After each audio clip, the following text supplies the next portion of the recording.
বাড়িতে কুটুম আসলে ওদের একটু মেহমানদারি করতে হবে তো বাবা।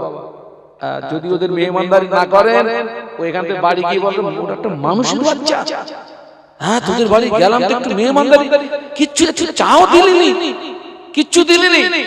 এখন বাড়ি মেহমান আসলে মেহমানদারি করতে হবে। আমার অনেক মায়েরা সব রান্না বান্না করে সব আত্মীয় স্বজন সব খাওয়াচ্ছে, খাওয়াও। বাড়ি মেহমান আসলে মেহমানদারি করতে হবে।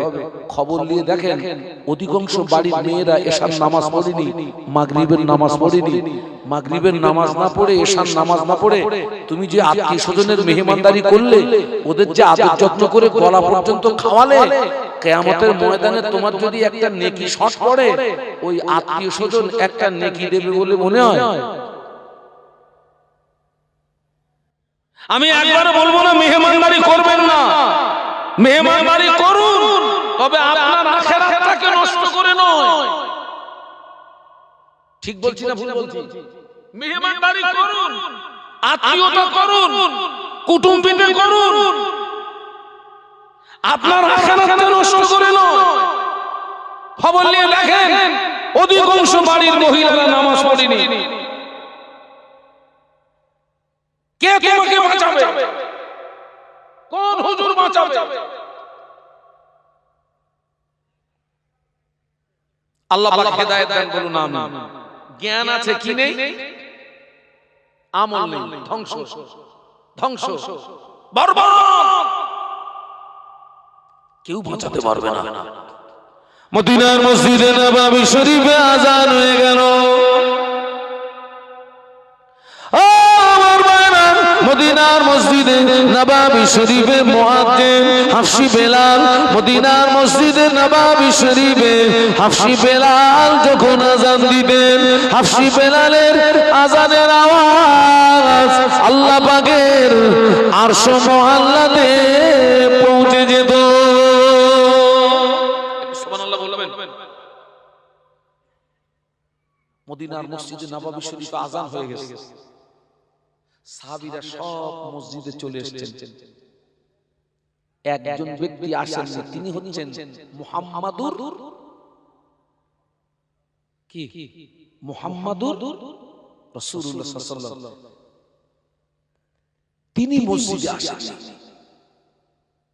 কেন আসেন? তিনি প্রচন্ড অসুস্থ, উঠে দাঁড়ানোর মতো ক্ষমতা নেই। সাহাবীরা মসজিদে এসেছেন কিন্তু নামাজ শুরু করতে পারছেন না, কারণ নবীর অবর্তমানে ওই ইমামতির জায়গায় দাঁড়াবে কে?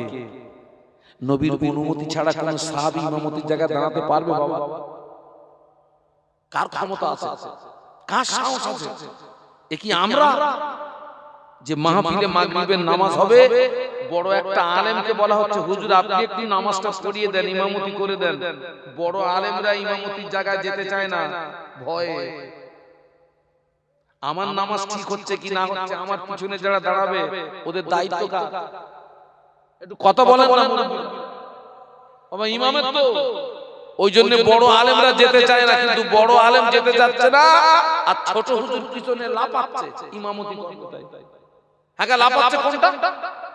ছোট হুজুর লাফাচ্ছে ইমামতি করতে। সাহাবীরা 10 মিনিট 20 মিনিট 8 ঘন্টা ইন্তজার করলেন রাসূলুল্লাহর জন্য। আল্লাহর নবী আসলেন না, আর সাহাবীরা এসেছেন কিন্তু নামাজ শুরু করতে পারলেন না। হাফসি বেলাল রাদিয়াল্লাহু আনহু আল্লাহ নবীর হুজরা শরীফের ভিতরে চলে গেলেন। আল্লাহ নবীর হুজরা শরীফের ভিতরে চলে গিয়ে আল্লাহ নবীকে সালাম দিয়ে বলেছিলেন, ইয়া রাসূলুল্লাহ হাবিবাল্লাহ, মানুষেরা নামাজের জন্য ইন্তজার করছে, মানুষেরা নামাজের জন্য অপেক্ষা করছে। আল্লাহ নবী জবাব দিয়েছিলেন, ও বাবা বেলাল চলে যাও, মুর আবা বকরিন ফালিয়ুসাল্লি বিন-নাস, আমার আবু বকরকে গিয়ে বলো, আমার আবু বকর যেন মানুষের নামাজটাকে পড়িয়ে দেয়। বাবা আমি যেতে পারবো না বাবা, আমি খুব অসুস্থ বাবা। বেলাল আমি যেতে পারবো না। কাকে গিয়ে বলো? সবাই মিলে বলো, আবু বকর সিদ্দিক রাদিয়াল্লাহু আনহু কি বলো না, নামাজটা পড়িয়ে দিতে বলো না। আল্লাহ রাসূল যেই কথাটা বললেন কথাটা শুনতে পেয়েছেন আম্মা আয়েশা সিদ্দিকা রাদিয়াল্লাহু আনহা, যিনি রাসূলুল্লাহর ছোট স্ত্রী, আমাদের ছোট আম্মা, আর আবু বকর সিদ্দিক রাদিয়াল্লাহু আনহুর মেয়ে। আমাদের আম্মা জান আয়েশা সিদ্দিকা রাদিয়াল্লাহু তাআলা আনহা আল্লাহ নবীর নূরের বদনের দিকে চেয়ে বলেছিলেন, ইয়া রাসূলুল্লাহ হাবিবাল্লাহ, হুজুর আমার আব্বা জানকে ইমামতির জায়গায় দাঁড় করাবেন না।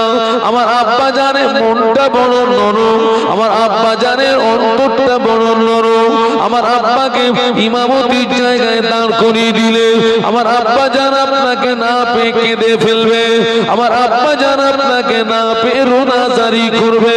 হুজুর এই দায়িত্বটা আপনার অন্য কোন সাহসী সাহাবীকে বলুন। আল্লাহ নবী আবার বললেন, ও বাবা বেলাল চলে যাও, আমার আবু বকরকে গিয়ে বলো আমার আবু বকর যেন মানুষের নামাজটাকে পড়িয়ে দেয়। আল্লাহ নবীর অনুমতিতে আবু বকর সিদ্দিক রাদিয়াল্লাহু আনহুর ইমামতিতে মদিনার মসজিদে নববী শরীফে নামাজ শুরু হয়ে গেল। মদিনার মসজিদে নববী শরীফে আবু বকর সিদ্দিক রাদিয়াল্লাহু আনহুর ইমামতিতে যখন নামাজ শুরু হয়ে গেল, আল্লাহ নবী ঘরের ভিতরে থাকতে পারেন না। আল্লাহ নবী অস্থির হয়ে পড়েছেন, আল্লাহ নবী ব্যাকুল হয়ে পড়েছেন। আল্লাহ নবী দুইজন সাহাবীকে ডাকলেন, ও বাবা আলী, ও বাবা আব্বাস রাদিয়াল্লাহু তাআলা আনহুমা, আমার হুজরাতে আসো।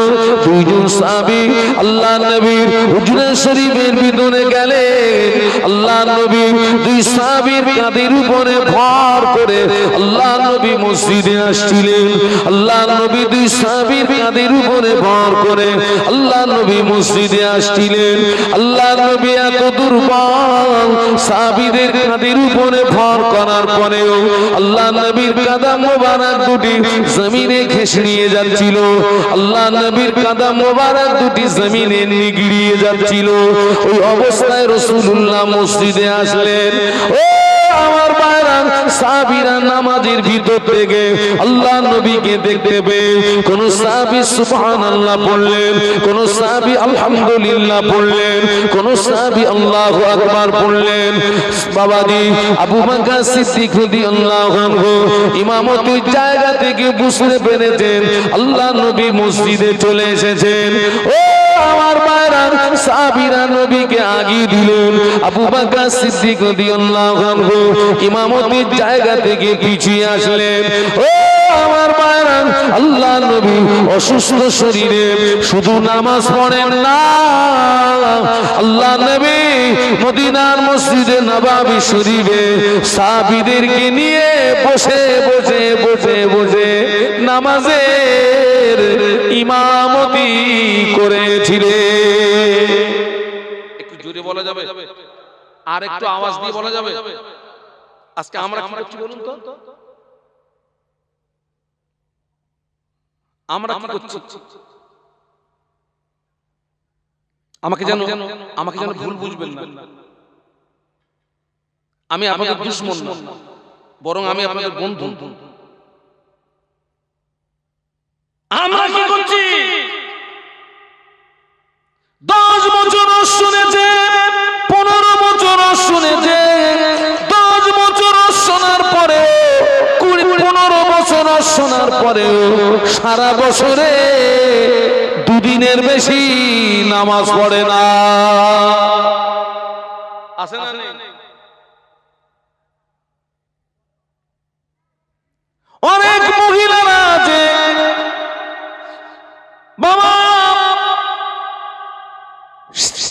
জওয়ান যুবক পুরুষদের ভিতরে 10 বছর শুনেছে, 15 বছর শুনেছে, সারা বছরে দুদিনের বেশি নামাজ পড়ে না, শুধু দুটো ঈদের নামাজ পড়ে, বাকি নামাজ পড়ে না। মেয়েদের ঈদের নামাজ নাই, মেয়েদের জুমার নামাজ নাই। সমাজে অনেক মহিলা আছে সারা বছরের ভিতরে আল্লাহর জমিনে একটা সেজদা দেয় না। আছে না? ভুরি ভুরি ভুরি ভুরি ভুরি ভুরি। কে তোমাকে বাঁচাবে বলো তো? কে তোমাকে বাঁচাবে? জ্ঞান আছে, আমল নেই। জ্ঞান আছে, আমল নেই। মাহফিল হচ্ছে, মাহফিল হচ্ছে, মাহফিল হচ্ছে।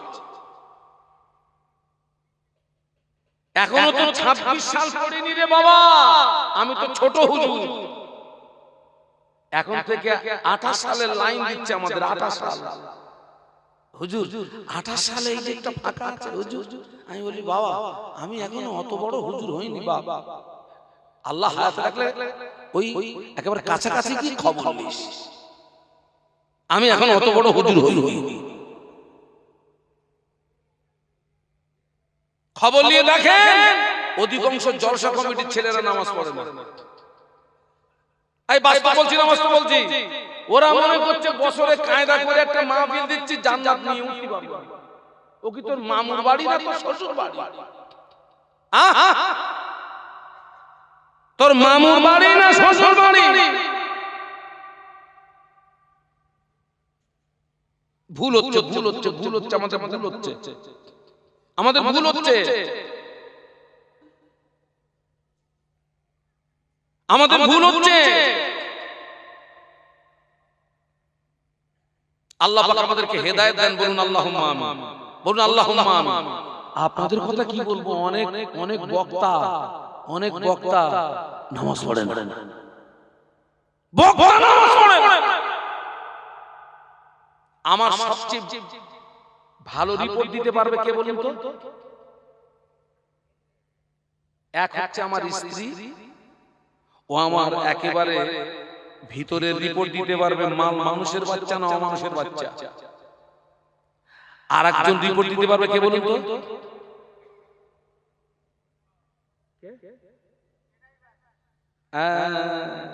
ঠিক বলেছে, ড্রাইভার। আমাদের, আমি আমার কথা বলি, আমার স্ত্রীর সঙ্গে যতটা টাইম পাস না হয় তার 3 গুণ বেশি টাইম পাস হয় আমার ড্রাইভারের সঙ্গে। ও কিন্তু আমার চেনে বলে মাল কি আছে। ড্রাইভার বলছে হুজুর, আমাদের হুজুর মাগরিব পড়িনি, এশা পড়িনি, ওয়াজ করতেছে। আমি তো, তুই একটা কাজ করতে পারিস? হুজুর যখন ওয়াজ করে এক জলসা থেকে আরেক জলসা যাবে, ওই গাড়ি নিয়ে পুরো গাছে গাছে মেরি ভালো ওরে মেরি ভালো, ইচ্ছা করে অ্যাক্সিডেন্ট করবে, তোর দিকটা যেন না লাগে, ওর দিকটা মেরে ফেলে দাও।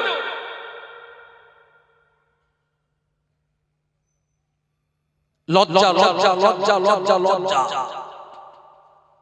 লজ্জা।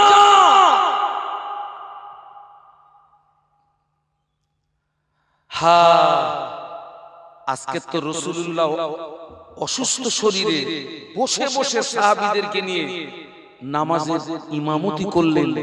ওই অসুস্থতার পিরিয়ডে এমনও দিন চলে গেছে টোটালে রাসূলুল্লাহ আসেননি। আবু বকর সিদ্দিক রাদিয়াল্লাহু আনহুর ইমামতিতে নামাজ হচ্ছে। মদিনার মসজিদ আর বিশ্বনবীর হুজরা শরীফ তথা ঘর একেবারে তো পাশাপাশি। আবু বকর সিদ্দিক রাদিয়াল্লাহু আনহু ইমামতিতে যেই নামাজ শুরু হলো, আল্লাহ নবী আম্মা আয়েশাকে বললেন, আয়েশা আমার মাথাটাকে একটু উঁচু করে ধরো না।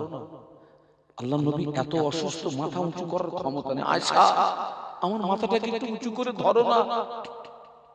আম্মা আয়েশা সিদ্দিকা রাদিয়াল্লাহু আনহা আল্লাহ নবীর মাথা মোবারকটাকে উঁচু করে ধরলেন। ঘরের পর্দাটাকে সরিয়ে দেওয়া হলো। যখন ঘরের পর্দা সরিয়ে দেওয়া হলো, তখন মসজিদ আর বিশ্বনবীর হুজরা দুটো কি হয়ে গেছে বলুন, বলুন, ওপেন হয়ে গেছে। আল্লাহ নবী সাহাবীদের নামাজের দিকে চেয়ে আল্লাহ নবীর দুটো চোখ দিয়ে, নূরের চোখ দিয়ে দাদা দাদা দাদা দাদার করে পানির টুসা গড়িয়ে যায়। আম্মা জান বলেছিলেন, ইয়া রাসূলুল্লাহ হাবিবাল্লাহ মা ইউবকিকা, কোন দুঃখে আপনি কাঁদছেন, কোন কষ্টে আপনি কাঁদছেন? আল্লাহ নবী জবাব দিলেন, ও আমার আয়েশা, আজকের কান্নাটা আমার দুঃখের কান্না না, আজকের কান্নাটা আমার বেদনার কান্না নয়। আয়েশা, আমি রাসূলুল্লাহ আজকের এই মসজিদে নাই, আমার সাহাবীরা যেভাবে নামাজ আদায় করছে, ও আমার আয়েশা, এই নামাজকে প্রতিষ্ঠিত করতে গিয়ে মক্কার কাফেররা আমার মাথায় পচা উটের গুড়ি চাপিয়ে ওরা আমাকে মারার চেষ্টা করেছিল। এই নামাজকে প্রতিষ্ঠিত করতে গিয়ে মক্কার কাফেররা আমার গলায় দড়ির ফাঁসি পরিয়ে টানাটানি করেছিল। এই নামাজকে প্রতিষ্ঠিত করতে গিয়ে আমার দান্দান শহীদ হলো। এই নামাজকে প্রতিষ্ঠিত করতে গিয়ে তায়েফের মাটিতে আমাকে রক্ত দিতে হলো। ও আমার আয়েশা, আমি রাসূলুল্লাহকে মসজিদে নাই, আমার সাহাবীরা যেভাবে নামাজ আদায় করছে, ভবিষ্যতের একটা ছবি আমার সামনে ফুটে উঠলো, ভবিষ্যতের একটা চিত্র আমার সামনে ফুটে উঠলো। আমি রাসূলুল্লাহ একদিন পৃথিবীর জমিনে থাকবো না, আমার উম্মতেরা এইভাবে নামাজ আদায় করবে, ওই আনন্দে আমার চোখের পানি গড়িয়ে যায়। ও আমার আয়েশা, আজকের কান্নাটা আমার দুঃখের কান্না নয়, আজকের কান্নাটা আমার বেদনার কান্না নয়, আজকের কান্নাটা হলো আমার আনন্দেরই কান্না। একটু মহব্বতে বলুন না, আজকে কান্নাটা আমার আনন্দের কান্না, এটা কোনো কষ্টের কান্না না। অনেক সময় দেখবেন ছেলেটা হারিয়ে গেছে 5 বছর, ওই হারানো ছেলে যখন বাড়ি আসে বাপ মা কি করে? বলুন বলুন, ওই ছেলেকে দেখলে বাপ মার চোখ দিয়ে কি আসে? এই পানিটা কিসের পানি? আনন্দের পানি। আমার নবীর ওই দিনের চোখের পানিটা ছিল আনন্দের পানি, খুশির পানি। একটু ভাবুন, একটু ভাবুন, একটু ভাবুন। আজকে দেখুন না, আজকে সারা পৃথিবী দেখুন মুসলমানদের কি অবস্থা বলুন তো ভাই। এই আপনারা সবাই মিলে বলুন তো, আমাদেরকে বাঁচাতে পারে কে? বলুন বলুন, মারতে পারে কে? আমার বাঁচানোর মালিক আমার আল্লাহ, আমাকে মেরে দেওয়ার মালিক। আজকে তাম পৃথিবী দেখেন না মুসলমানদের কি অবস্থা। পশ্চিম বাংলার মুসলমান আমরা যার উপরে ভরসা করে, যাকে ভোট দিয়ে একটা জায়গাতে একটা গদিতে বসিয়ে দিলাম, আজকের সেও বাংলার মুসলমানদের কি হয়ে গেল বলুন, কথা বলুন,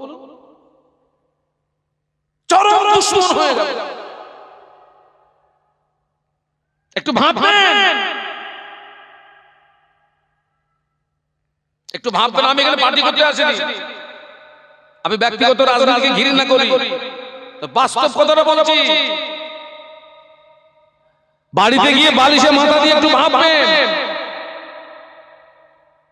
আমাদের পায়ের নিচে মাটি নাই। আগামী দিনগুলো মুসলমানদের জন্য অত্যন্ত ভয়াবহ দিন আসছে, কঠিন দিন আসছে। মানুষ আপনার থেকে দূরে সরে গেল, যায় যাকে যা। রব যদি আপনার থেকে দূরে সরে যায়, আপনাকে বাঁচাবে কে? কে বাঁচাবে? এসআইআর এর নাম আছে কিনা? 24 ঘন্টা ছুটলি জাহান্নাম থেকে বাঁচবে কি করে? ওই কাগজ ঠিক করেছিস কিসের থেকে? কিসের থেকে? জাহান্নাম থেকে বাঁচবে কি করে? ওই কাগজটা ঠিক কর। জান্নাতে যাবে কি করে? ওই কাগজটা ঠিক কর।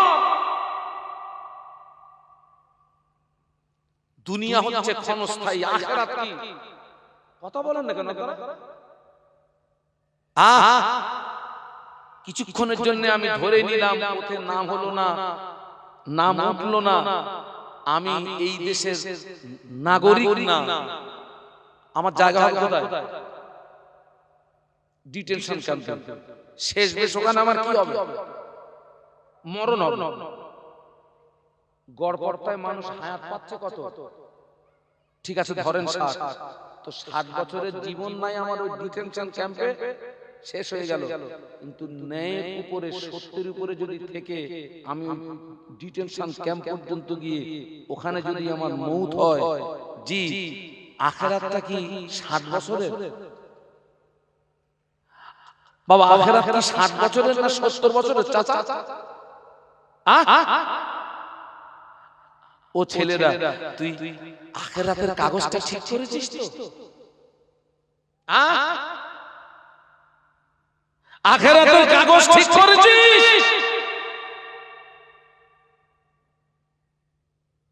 মানুষ তো পাগলা হয়ে যাচ্ছে, নামাজ বাদ দিয়ে ছুটতেছে।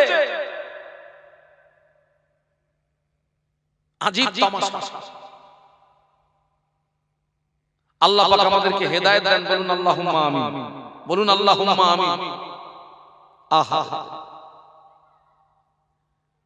প্রত্যেকটা নবীকে দ্বীন ইসলামকে প্রতিষ্ঠিত করতে গিয়ে যুদ্ধের ময়দান পর্যন্ত যেতে হয়েছে না হয়নি? একটু কথা বলুন। সব নবীকে কাফেরদের মোকাবেলা করতে হয়েছে। ওই যুদ্ধের ময়দানেও কি নবীরা নামাজ বাদ দিয়েছে? ওই যুদ্ধের ময়দানে কি সাহাবীরা নামাজ বাদ দিয়েছে? যুদ্ধের ময়দানেও আল্লাহর নবী সাহাবীদেরকে নিয়ে বা জামাত নামাজ পড়েছেন এবং যুদ্ধ চালিয়ে গিয়েছেন। জোরে বলুন, আরো জোরে বলুন। আপনার মনে একটা প্রশ্ন আসতে পারে, হুজুর আল্লাহর নবী যদি যুদ্ধের ময়দানে সাহাবীদেরকে নিয়ে জামাত করে নামাজ পড়ে, ওই সময় তো কাফেররা কি করবে? মেরে দেবে তো? না, আসলে আপনাকে ব্যাপারটা বুঝতে হবে। মনে করুন দৃষ্টান্ত স্বরূপ বলছি, 100 সাহাবী, 100 সাহাবীকে আল্লাহ রাসূল দুটো ভাগ করেছেন। 50 জনকে পাঠিয়ে দিয়েছেন আপনার কাফেরদের মোকাবেলায়, আর 50 জনকে নিয়ে নামাজে দাঁড়িয়েছেন।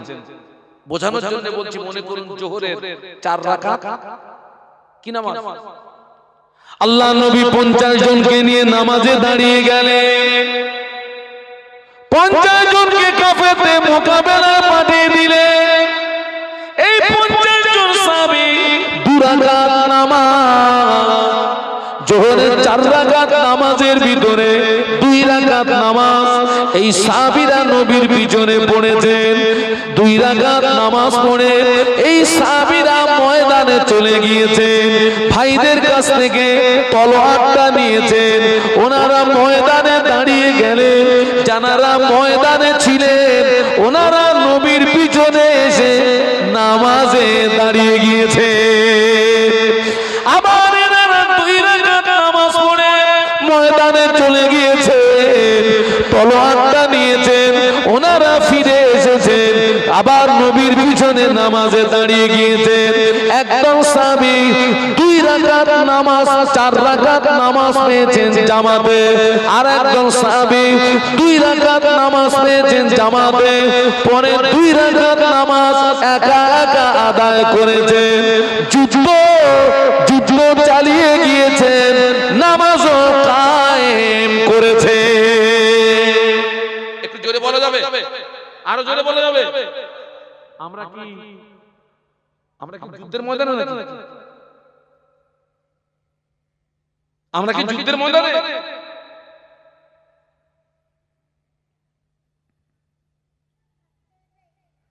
হ্যাঁ, জ্ঞান আছে, মনে নেই, কি নেই? আমল নেই, ধ্বংস। কেউ বাঁচাতে পারবে না, পৃথিবীর কোন শক্তি ওকে বাঁচাতে পারবে না। একটু দরুদ শরীফ আল্লাহুম্মা মাশাআল্লাহ মাশাআল্লাহ মাশাআল্লাহ। ছেলেরা একটু জোরে জোরে পড়ো বাবা। ওয়া আলা আলি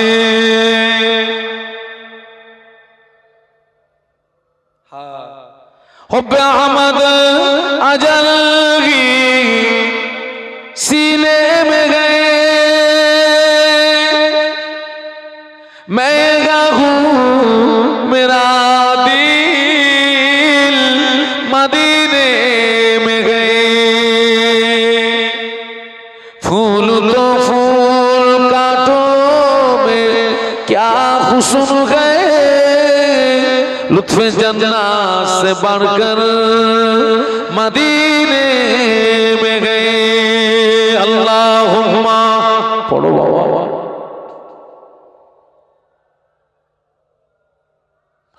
वाला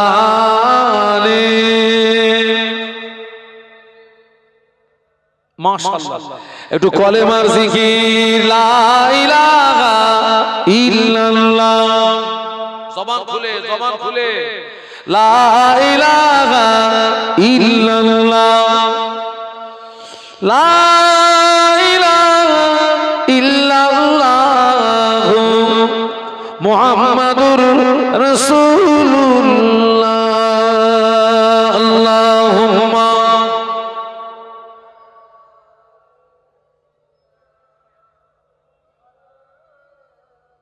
মুহাম্মদ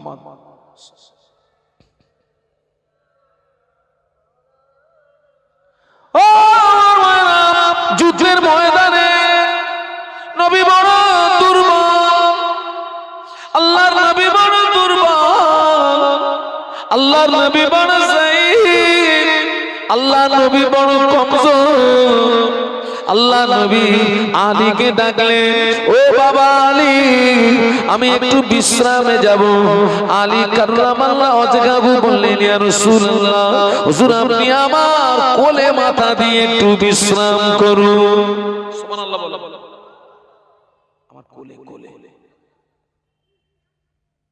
সময়টা ছিল আসরের সময় কোন সময় আল্লাহ রাসূল সাল্লাল্লাহু আলাইহি ওয়াসাল্লাম আসরের নামাজ আদায় করে নিয়েছেন কোনো কারণবশত আলী কাররামাল্লাহু ওয়াজহাহু আসরের নামাজ পড়া হয়নি মুসাফির হালাতে আপনার সুবিধা অসুবিধার ব্যাপার থাকে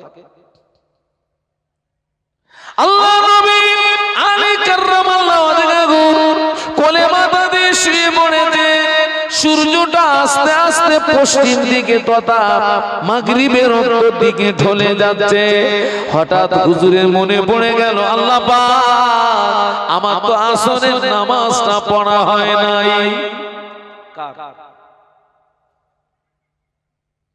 আল্লাহ আমার জন্য নামাজ পড়া হয়নি এখন হুজুরকে নামাজ পড়তে গেলে নবীকে কি করতে হবে ডাকতে হবে আচ্ছা ঘুমন্ত নবীকে ডাকা যাবে না অধিকার নাই আপনার আল্লাহ রাসূল এখন ঘুমিয়ে গেছেন ঘুমন্ত নবীকে ডাকা আলী কাররামাল্লাহু ওয়াজহাহু চিন্তা করলেন আল্লাহ পাক বিশ্ব নবীকে যদি না ডাকি আমার আসরের নামাজটা কাজা হয়ে যাবে আগে নবীকে না ডাকলে কি হবে এক ওয়াক্ত নামাজ যদি কেউ ইচ্ছাকৃত ছেড়ে দেয় সবাই মিলে কথা বলুন ওয়াক্ত আরো জোরে বলুন এক ওয়াক্ত নামাজ যদি কেউ ইচ্ছাকৃত ছেড়ে দেয় ওই লোকটা যদি বিনা তওবায় মারা যায় আল্লাহ পাক ওই ব্যক্তিকে 2,88,00,000 বছর জাহান্নামের আগুনে ফেলে পোড়াবে কতদিন 2 কোটি খোকা এক ওয়াক্তের ঠেলায় যদি এই হয় একজনের 30 বছর কাজা খোকা কত কাজা মামুর বাড়ি কতদিন থাকতে হবে কিছু বলা যাবে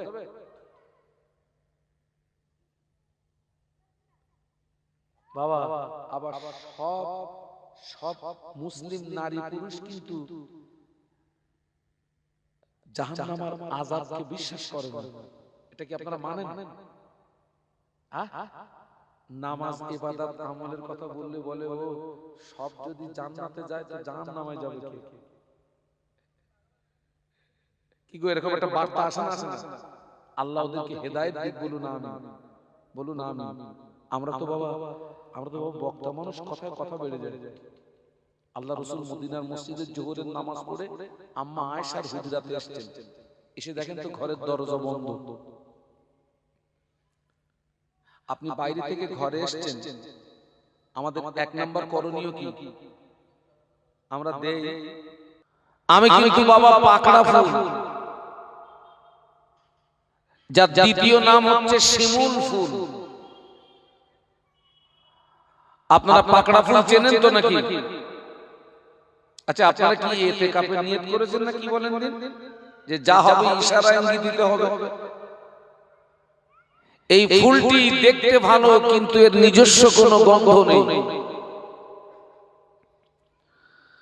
আমি সকলের কাছে দোয়া প্রার্থী অধমের জন্য একটু দোয়া, মহান আল্লাহ তার সন্তুষ্টির উদ্দেশ্যে দ্বীনের স্বার্থে আমাকে দুটি কথা বলার তৌফিক দিন। একটু অন্তর থেকে বলুন আল্লাহুম্মা আমিন, আর একটু মহব্বতে বলুন আল্লাহুম্মা আমিন। আমি আপনাদেরকে কিছু কিছু কথা জিজ্ঞাসা করব, আপনারা আমার সঙ্গে কথা বলবেন, ভালো লাগবে। দেখুন, ওয়াজ এবং নসিহত নতুন কোনো বিষয় নয়। ওয়াজ এবং নসিহত শুধু আমি আপনাদেরকে একটু স্মরণ করিয়ে দেব, সব আপনাদের জানা কথা, আপনাদেরকে আমি একটু স্মরণ করিয়ে দেব। দেখুন, আমি মাযহাবগত দিক দিয়ে আমি হচ্ছে হানাফি মাযহাবের মানুষ, আপনারাও আমার সঙ্গী।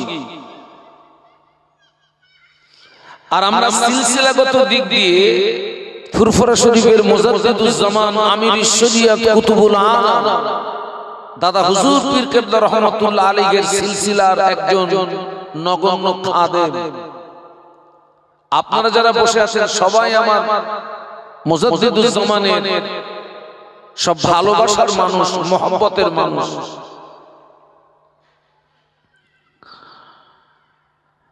মুজাদ্দিদুজ জামান দাদা হুজুর পীর কেবলা রহমাতুল্লাহ আলাইহির কলিজার টুকরা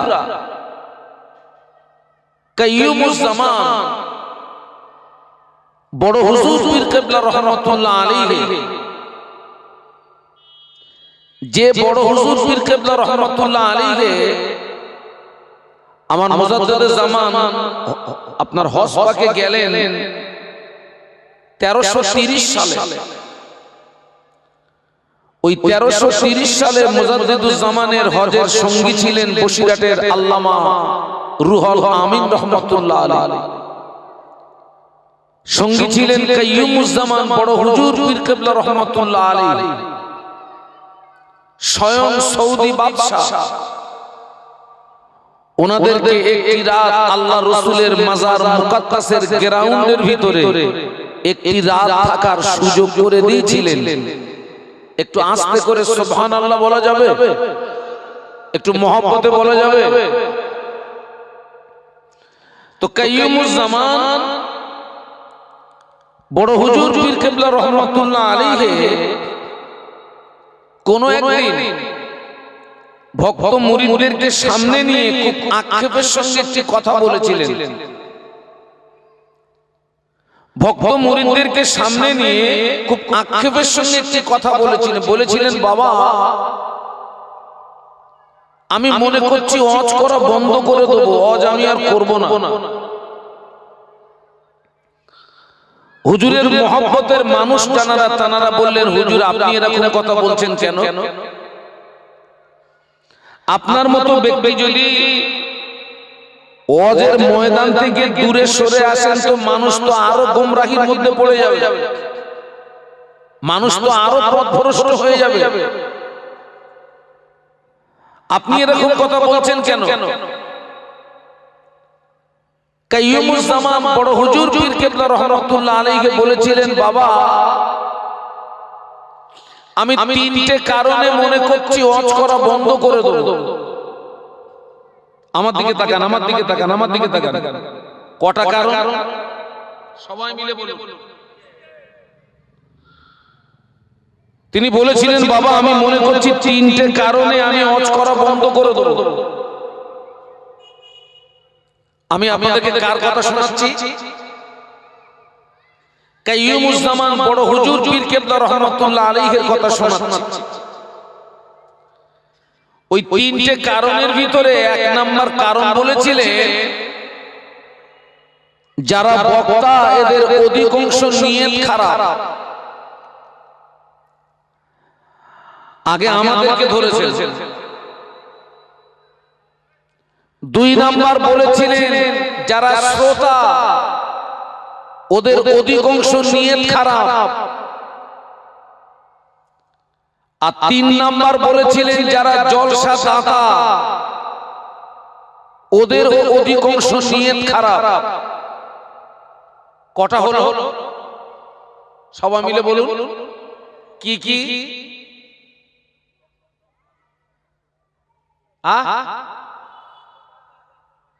বক্তা, শ্রোতা, আচ্ছা সব বক্তা না, সব শ্রোতা না, সব জলসা দাতা। উনি একটা শব্দ ব্যবহার করেছিলেন অধিকাংশ। যখন অধিকাংশ শব্দ ব্যবহার করেছেন মানে ভালো আছে না নেই? আছে। উনি বলেছিলেন অধিকাংশ বক্তার নিয়ত খারাপ, অধিকাংশ শ্রোতাদের নিয়ত খারাপ, আর অধিকাংশ জলসা দাতাদের নিয়ত খারাপ। বাবা, এই বক্তা, শ্রোতা আর কমিটি 3 শ্রেণীর মানুষের নিয়ত যখন এক হবে, এক মানে 3 শ্রেণীর মানুষের নিয়ত যখন আল্লাহর সন্তুষ্টির উদ্দেশ্য হবে, ওই মাহফিলে আল্লাহর পক্ষ থেকে রহমত এবং বরকত নাজিল হবে। একটু বলুন সুবহানাল্লাহ। আর যদি নিয়ত বিগড়িয়ে যায়, ওই মাহফিলে আল্লাহর পক্ষ থেকে রহমত আসবে না, ওই ওয়াজ নসিহত মানুষের হৃদয়ে রেখাপাত করবে না। বাবা, খুব ভালো করে লক্ষ্য করে দেখুন, কাইয়ুমুজ জামান বড় হুজুর পীর কেবলা রহমাতুল্লাহ আলাইহির কথা বর্তমান যুগ সন্ধিক্ষণে কাঁটায় কাঁটায় মিলে যাচ্ছে। আমি অন ক্যামেরা কথা বলছি।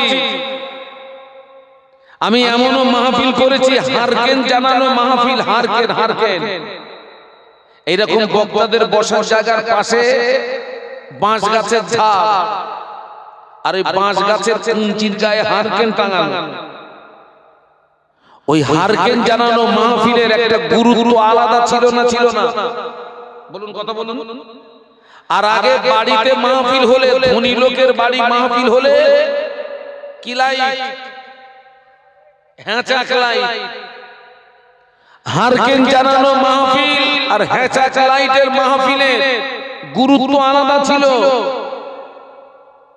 আর এখন মাহফিল দিলে 13 কিলোমিটার মাইক, 12 কিলোমিটার লাইট, কিন্তু সেই ফল পাওয়া যাচ্ছে? ঠাস ঠাস করে কথা বলুন, ফল পাওয়া যাচ্ছে? এত মাহফিল হচ্ছে, এত মাহফিল, কাজটা কতটা হচ্ছে বলুন তো? আমাদের ভিতরে পরিবর্তন কতটা? এই যে কাইয়ুমুজ জামান বললেন অধিকাংশ বক্তার নিয়ত খারাপ। এখান থেকে কদিন আগে একটা জায়গাতে মাহফিল গেলাম, বলছে হুজুর ওরা আমাকে দাওয়াত করেছে।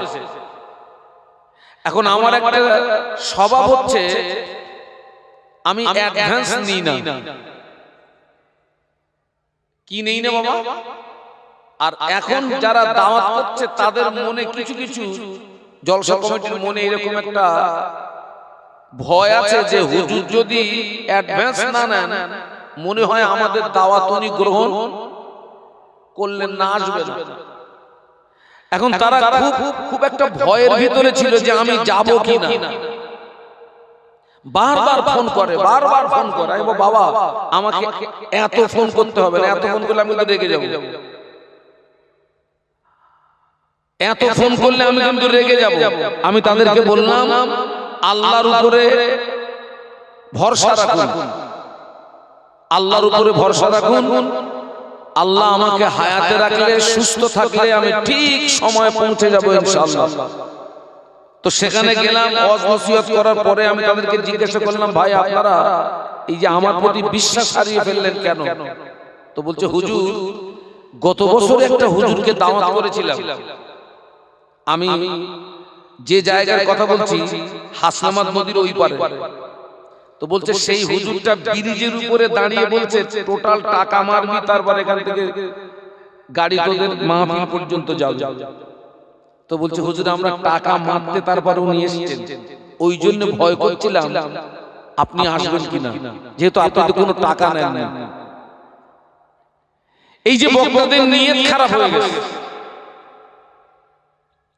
তবে সব বক্তা না, সব বক্তা না। আর শ্রোতাদের নিয়ত খারাপ কি? একদল শ্রোতা আছে তাদের টার্গেট থাকে অমুক জায়গাতে 4টে হুজুর আসছে, অমুক হুজুরের রস শুনবো পালাবো। ঠিক না বেঠিক বলুন? আছে। এই যে শ্রোতাদের নিয়ত খারাপ হয়ে গেছে। জলসা দাতাদের নিয়ত খারাপ কোথায়? আপনাদের আব্বা আম্মার দোয়া আল্লাহ তো প্রত্যেক রাতে একটা একটা জায়গায় নিয়ে যায়। এই কিছুদিন আগে একটা মাহফিলে গেলাম, আপনার কমিটির ছেলেদের ভিতরে দুটো দল হয়ে গেছে। কমিটির ছেলেদের ভিতরে এক দল বলছে আমরা আপনার মাহফিলের লাইট জ্বালাবো হুপ মেরে, আর এক দল বলছে না হুপ মেরে যদি মাহফিল চালাই সওয়াব হবে না। ঠিক বলছে না ভুল বলছে? ওরা বলছে না, একদল বলছে হুপ মেরে চালাবো। আহারে রাস্তায় গাড়ি আটকিয়ে গাড়িওয়ালাদের কাছ থেকে জবরদস্তি করে তাদের কাছ থেকে টাকা নিচ্ছে মাহফিলের জন্য। এগুলো ঠিক না ভুল? বলুন বলুন বলুন, সবাই মিলে বলুন ভুল। কারোর কাছ থেকে জোর জবরদস্তি করে অর্থ নেওয়া যাবে না। আমি যদি রাস্তায় গাড়ি আটকিয়ে আমি যদি জুলুম করে অর্থ নেই নিয়ে যদি মাহফিল দিই, তাহলে আমাদের মাহফিল আর আমার অমুসলিম ভাইদের কিছু অনুষ্ঠান থাকে, দুটো অনুষ্ঠানের ভিতরে পার্থক্য থাকলো কোথায়? পার্থক্যটা কোথায় থাকলো? এই যে নিয়ত খারাপ হয়ে গেছে, নিয়ত। মাহফিল হচ্ছে কিন্তু কাজ হচ্ছে না। বাবা মাহফিল দিলে হবে না, মাহফিলে আসতে হবে। আসলে হবে না, মাহফিলে বসতে হবে। বসলে হবে না, ওয়াজ নসিহত শুনতে হবে। ওয়াজ নসিহত শুনলে হবে না, ওটাকে আমলে আনতে হবে। সবাই মিলে বলুন তো কি করতে হবে? সবাই মিলে বলুন আমলে আনতে হবে। আচ্ছা আপনারা বলুন, এত ওয়াজ মাহফিল হওয়ার পরেও এই আমলের জায়গাটা আমরা এগিয়ে না পিছিয়ে? আমলের জায়গা অনেক যোজনা পিছিয়ে, শুধু পিছিয়ে নয়, অনেক যোজনা পিছিয়ে। মাহফিল দিলে হবে না, মাহফিলে আসতে হবে। আপনি একটা একটা করে মিলিয়ে নেন।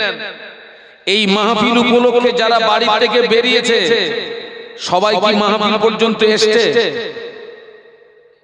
আপনারা এখানে যত মানুষ বসে আছেন এর ডবল মানুষ রাস্তায় বাজারে আছে না? তাহলে এক নাম্বার ফেল। মাহফিল দিলে হবে না, মাহফিলে আসতে হবে। সবাই মাহফিলে আসেনি, আসলে হবে না, বসতে হবে।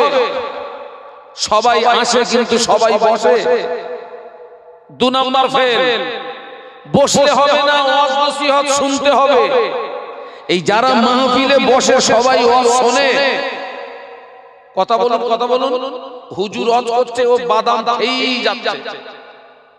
হুজুর ওয়াজ করছে ও বাদাম খেয়েই যাচ্ছে। তিন নাম্বার ফেল।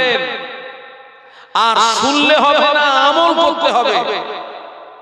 বাবা যারা ওয়াজ শোনে সবাই আমল করে না। এই আমলের জায়গায় আমাদের কাজ হবে। আমলের বাংলা মানে হচ্ছে বাস্তব জীবনের রূপ দেওয়া। আমলের বাংলা মানে কি? বাস্তব জীবনের রূপ দেওয়া। যতদিন পর্যন্ত আপনি ওয়াজ নসিহত শুনে আমলে না আনতে পারবেন, বিশ্বাস করুন ততদিন ওই ওয়াজ নসিহত আপনার জীবনের কোনো উপকারে আসবে বাবা? কোনো উপকারে আসবে না। আমি শাহনুর আলম নই। আপনারা যদি কাবা শরীফের ইমামকে দাওয়াত করেন, কাবা শরীফের ইমামের ওয়াজ শুনলেন, আমল করলেন না, আপনার জীবনে কোনো উপকার আসবে? আমি শাহনুর আলম নই, কাবার ইমাম নয়। আপনাদের মসজিদের ইমাম যিনি জুমার দিনে 10 মিনিট 20 মিনিট আধা ঘন্টার একটা বক্তব্য রাখে না, কেউ যদি ওই ইমামের বক্তব্য মেনে নিয়ে আমলে আনতে পারে, তার জীবন পরিবর্তন হওয়ার জন্য যথেষ্ট। একটু বলুন সুবহানাল্লাহ। তো আজকের এই মাহফিলে আমরা যারা এসেছি, আগে আপনি আপনার নিয়তটাকে ঠিক করে নেন। আপনি কোন নিয়তে বসছেন এখানে? আলেমদের চেহারা দেখবেন, কোন হুজুর ফেপেছে না শুকিয়েছে, কোন হুজুর কালো, কোন হুজুর পরিষ্কার, কোন হুজুরের আওয়াজ ভালো, টোন ভালো না, এসব দেখবেন না। আপনি কে বলছে ওটা দেখার দরকার নেই, কি বলছে ওটা শুনুন, আর ওটাকে মেনে নিয়ে কি করুন? আমল করুন। আপনার জীবন পরিবর্তন হতে বাধ্য, পরিবর্তন হতে বাধ্য। আল্লাহ আমাদেরকে হেদায়েত দেন। বলুন আল্লাহুম্মা, বলুন আল্লাহুম্মা। আল্লাহ রাসূল কি বলছে দেখুন, আল্লাহ রাসূল সাল্লাল্লাহু আলাইহি ওয়াসাল্লাম কি বলছে দেখুন। قال النبي صلى الله عليه وسلم الناس كلهم غالقون إلا العالمون والعالمون كلهم غالقون إلا العاملون والعاملون كلهم غالقون إلا المخلصون।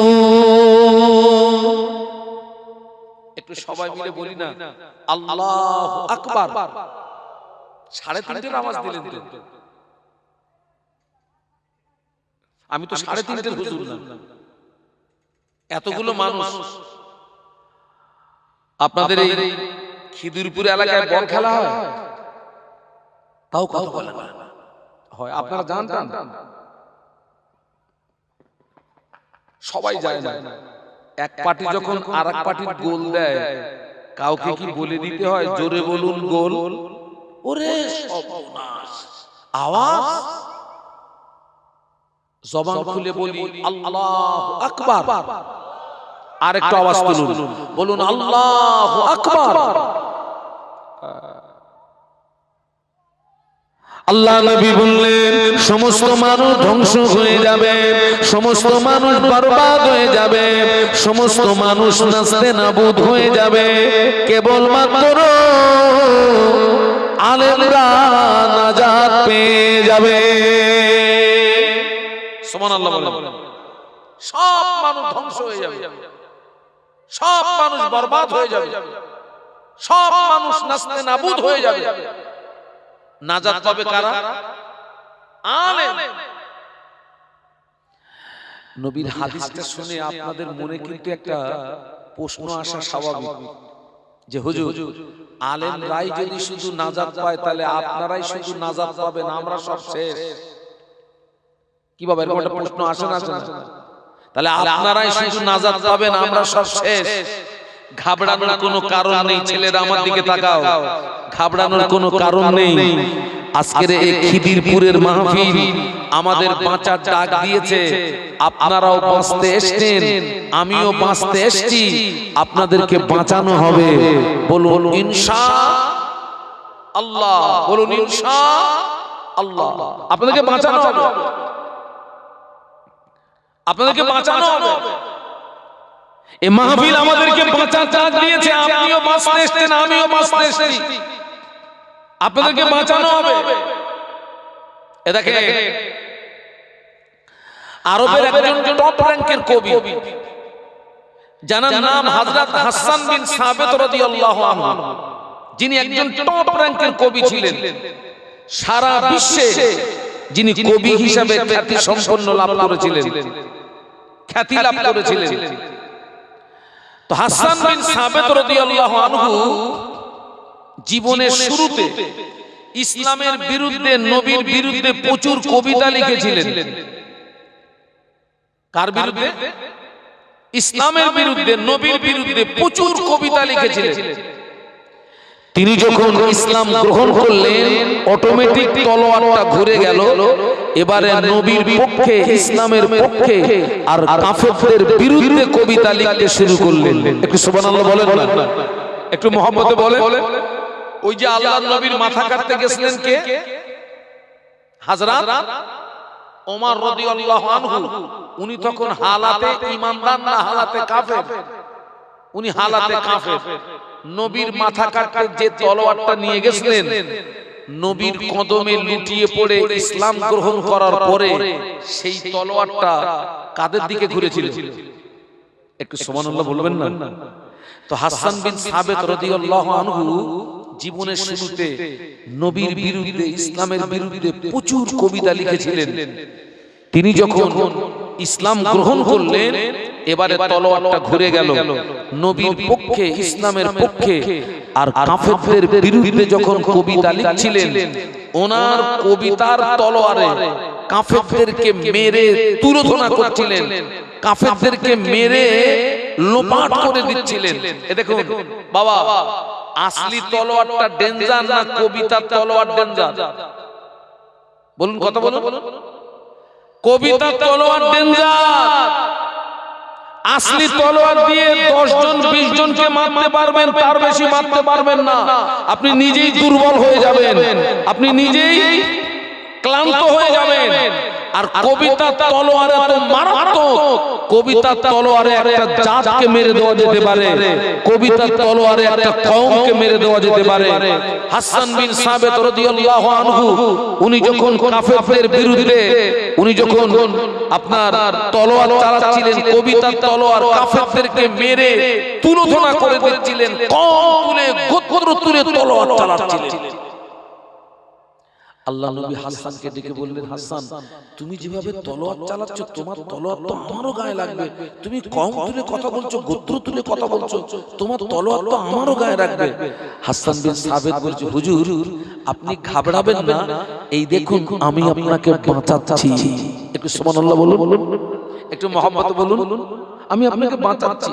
হাসান বিন সাবিত রাদিয়াল্লাহু আনহু বলেছিলেন, ইয়া রাসূলুল্লাহ, হাবিবাল্লাহ, আটার খামিনের ভিতরে একটি চুল যদি পড়ে যায়, ওই চুলটাকে যদি টেনে বার করে নেওয়া হয়, ওই চুলের গায়ে যেমন আটা লাগতে পারে না, ওই চুলের গায়ে যেমন আটা লাগা অসম্ভব। আমি কম তুলে তলোয়ার চালাচ্ছি ঠিকই, আমি গোত্র তুলে তলোয়ার চালাচ্ছি ঠিকই, ইয়া রাসূলুল্লাহ, হাবিবাল্লাহ, আমি আপনাকে ওই রকমই চুলের মতো টেনে বার করে নেব। আমার তলোয়ারের আঁচ আপনার গায়ে লাগবে না। একটু মহব্বতে বলা যাবে না? আল্লাহ নবী বললেন, সমস্ত মানুষ ধ্বংস হয়ে যাবে, সমস্ত মানুষ নাস্তেনাবুদ হয়ে যাবে, আলেমরা নাজাত পেয়ে যাবে। এই আলেমের বাংলা মানে হচ্ছে জ্ঞানী। সবাই মিলে বলুন, আলেমের বাংলা মানে জ্ঞানী বা জাননেওয়ালা। আচ্ছা বাবা, 5 ওয়াক্ত নামাজ পড়তে হবে, রমজান শরীফে রোজা রাখতে হবে, টাকা থাকলে হজ করতে হবে, টাকা থাকলে যাকাত দিতে হবে, পরের মাল আত্মসাৎ করা যাবে না, সুদ গ্রহণ করা যাবে না, মদ পান করা যাবে না, জেনা ব্যভিচারী করা যাবে না, পরের মাল আত্মসাৎ করা যাবে না, পরের মাল আত্মসাৎ করা যাবে না, পরের কাছ থেকে জুলুম করে অত্যাচার করে অর্থ নেওয়া যাবে না। এই জাতীয় জ্ঞানগুলো আপনারা যারা আমার সামনে বসে আছেন, আপনাদের প্রত্যেকের আছে না নেই? আছে না? তাহলে আপনাদের যদি থেকে থাকে, আপনারাও কি? আপনারাও সব বড় বড় জ্ঞানী, আপনারা সব বড় বড় জাননেওয়ালা, আপনারাও আলেম। আর রাসূল বলেছেন সব মানুষ ধ্বংস হয়ে যাবে, আলেম নাজাত পেয়ে যাবে। নবীর হাদিস অনুযায়ী আপনারাও আলেম, আপনারাও নাজাত পেয়ে গেলেন। একটু সুবহানাল্লাহ বলুন। হ্যাঁ, সেই জন্য মাহফিল দিতে হয়, মাহফিলে আসতে হয়, মাহফিলে বসতে হয়, ওয়াজ নসিহত শুনতে হয়। আপনারা সব বড় বড় আলেম, আপনারা সব বড় বড় জ্ঞানী, কিন্তু আল্লাহর নবী এক ধাপ এগিয়ে গিয়ে বলছেন আলেম নাজাত পাবে না। একটু আগে কি বলেছেন? আলেম নাজাত পাবে। আল্লাহ নবী বললেন আল্লাহ আলিমুনা ওয়াল আলিমুনা কুল্লুহুম গালিকুনা ইল্লাল আমিলুন। আল্লাহ নবী বললেন সমস্ত আলেম ধ্বংস হয়ে যাবে, সমস্ত আলেম বরবাদ হয়ে যাবে, সমস্ত আলেম নাস্তানাবুদ হয়ে যাবে, কেবলমাত্র আমলকারীরাই নাজাত পেয়ে যাবে। সুবহানাল্লাহ বলে। জানার নাম আলেম না, মানার নাম কি? আলেম। আমরা অধিকাংশ নারী পুরুষ জেনে ভূত, জ্ঞান আছে কিন্তু আমল নেই। জ্ঞান আছে কিন্তু কি নেই? আমল নেই। তুমি যত বড় জ্ঞানী হও, তুমি ধ্বংস ধ্বংস ধ্বংস, তুমি বরবাদ বরবাদ বরবাদ, কেউ তোমাকে বাঁচাতে পারবে না। জ্ঞান আছে, আমল নেই। এত মাহফিল হচ্ছে, সবাই মিলে বলুন তো 5 ওয়াক্ত নামাজ কার হুকুম? আল্লাহর হুকুম। সব নারী আর যত নারী আর যত পুরুষ আছে, এই জ্ঞানটা সব নারী আর সব পুরুষের আছে না নেই? আছে। কিন্তু সব নারী আর সব পুরুষের ভিতরে এই জ্ঞানের উপরে আমল আছে? বলুন বলুন। আজকে যে মাহফিল হচ্ছে, এই যে আপনারা এখানে বসে ওয়াজ শুনছেন, এটা হচ্ছে নফল ইবাদত। কি ইবাদত? নফল। আর মাগরিবের নামাজে ইশার নামাজটা কি ছিল? ফরজ ছিল। মাগরিবের নামাজ, ইশার নামাজ ফরজ ছিল। এমন শ্রোতা আছে মাগরিব পড়লো না, ইশা পড়লো না, মাহফিলে একদম শুরু থেকে শেষ পর্যন্ত সময় দিল, এখান থেকে তাবারুক খেয়ে বাড়ি চলে গেল, হেইমারি বলে শুয়ে পড়লো, 10টার সময় ওরে বাবারে বলে উঠলো, ফজরের নামাজ পড়লো না। ও যে সারা রাত জেগে ওয়াজ শুনলো, লাভ হলো না লস হলো?